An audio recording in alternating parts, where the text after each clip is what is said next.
So Mawla says, I advise you to fear Allah Azza wa Jal. Yani to fear Allah Azza wa Jal is to have taqwa ilahi. And Mawla was asked, Mawla, what is taqwa? What is fear?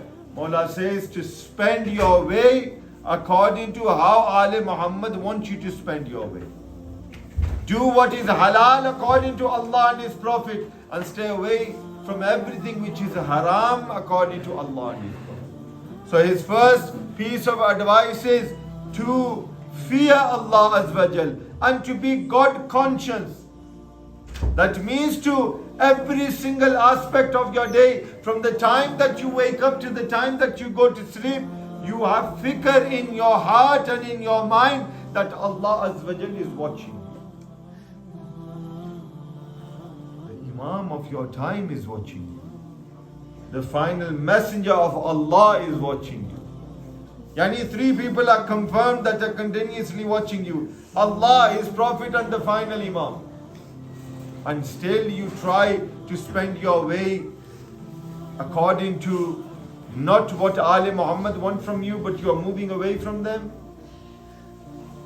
Then Mawla says, and refrain from engrossing yourself in the pleasures of this materialistic world. Fear Allah, to be God conscious. And the third advice Mawla says, don't put yourself into the materialistic world.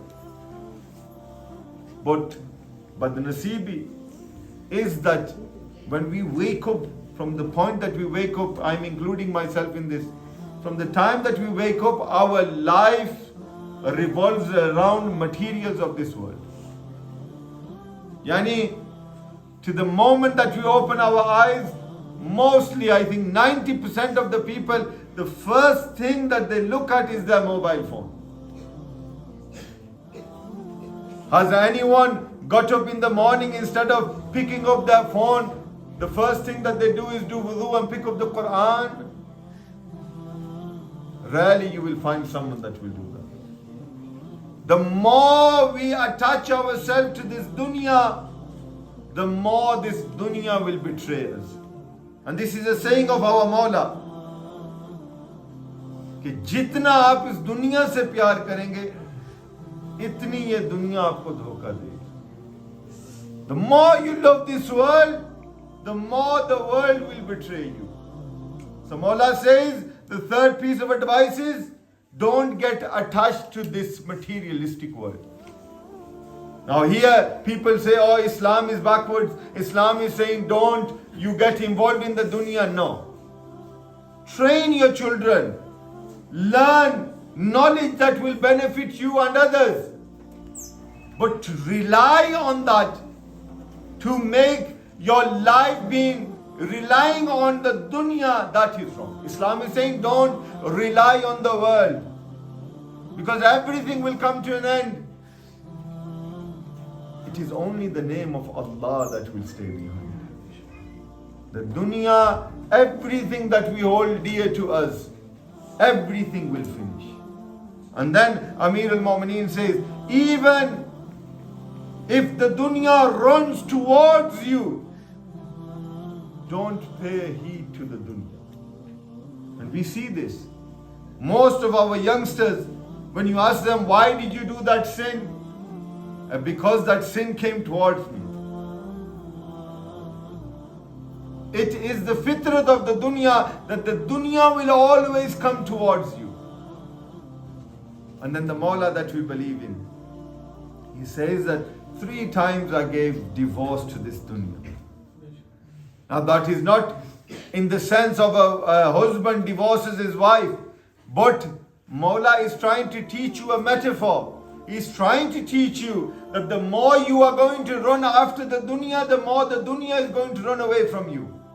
And the more you try to stay away from the dunya will come towards you.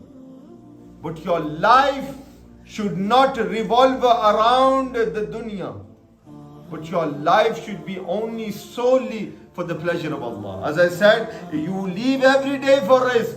Do the niyyah that you are doing implementation on the command of Allah, rizq halal. You will gain barakat in that day. some things in our life we are doing them anyway. But just when we change our intention, inshallah, barakat will come into our lives. And then, Mawla says, say the truth, however bitter it may be. This is a problem that a lot of our youngsters are moving away from. We look more about the feelings of others than what Islam says. We are willing to mingle with haram. We are willing to mingle in the dunya. We are willing to upset Allah and His Prophet, but we are not willing to upset someone else. Why? Because we are more attached to the dunya. Your deen, your mazhab is yours. Islam is a gift for you. Never be ashamed to say to someone that I am a Muslim. Never be ashamed to say that you are a Shia of Ali ibn Abi Talib. Because you don't know how many sacrifices are behind just you today sitting and calling yourself a Muslim. Hussain gave everything.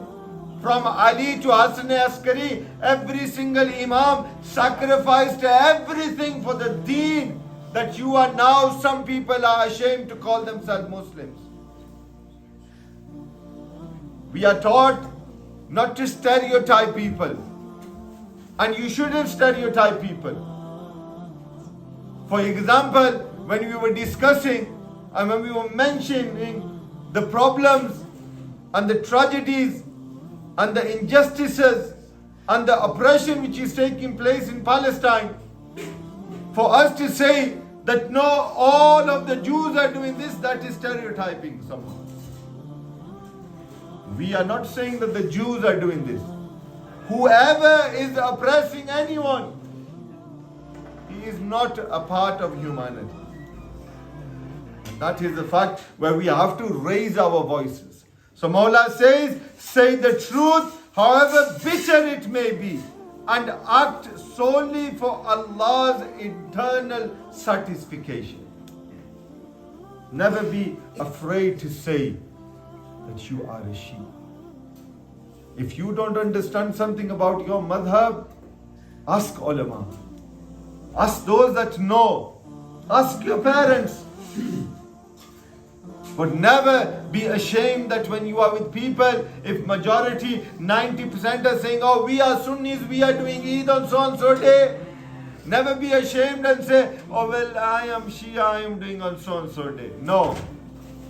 Your deen, your madhab is not from any Tom, Dick and Harry, as they say. People have took deen from any person.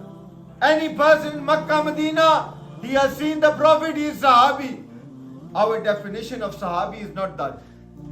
Our definition of Sahabi is he who saw the Prophet with Iman and he who died with the Iman of Muhammad and Ali Muhammad in their hearts. Yani we have taken our deen from Muhammad and Ali Muhammad alayhi salatu wasalam. Our deen is not made up. Our deen is a logical deen. Our deen is the blessed deen of Islam.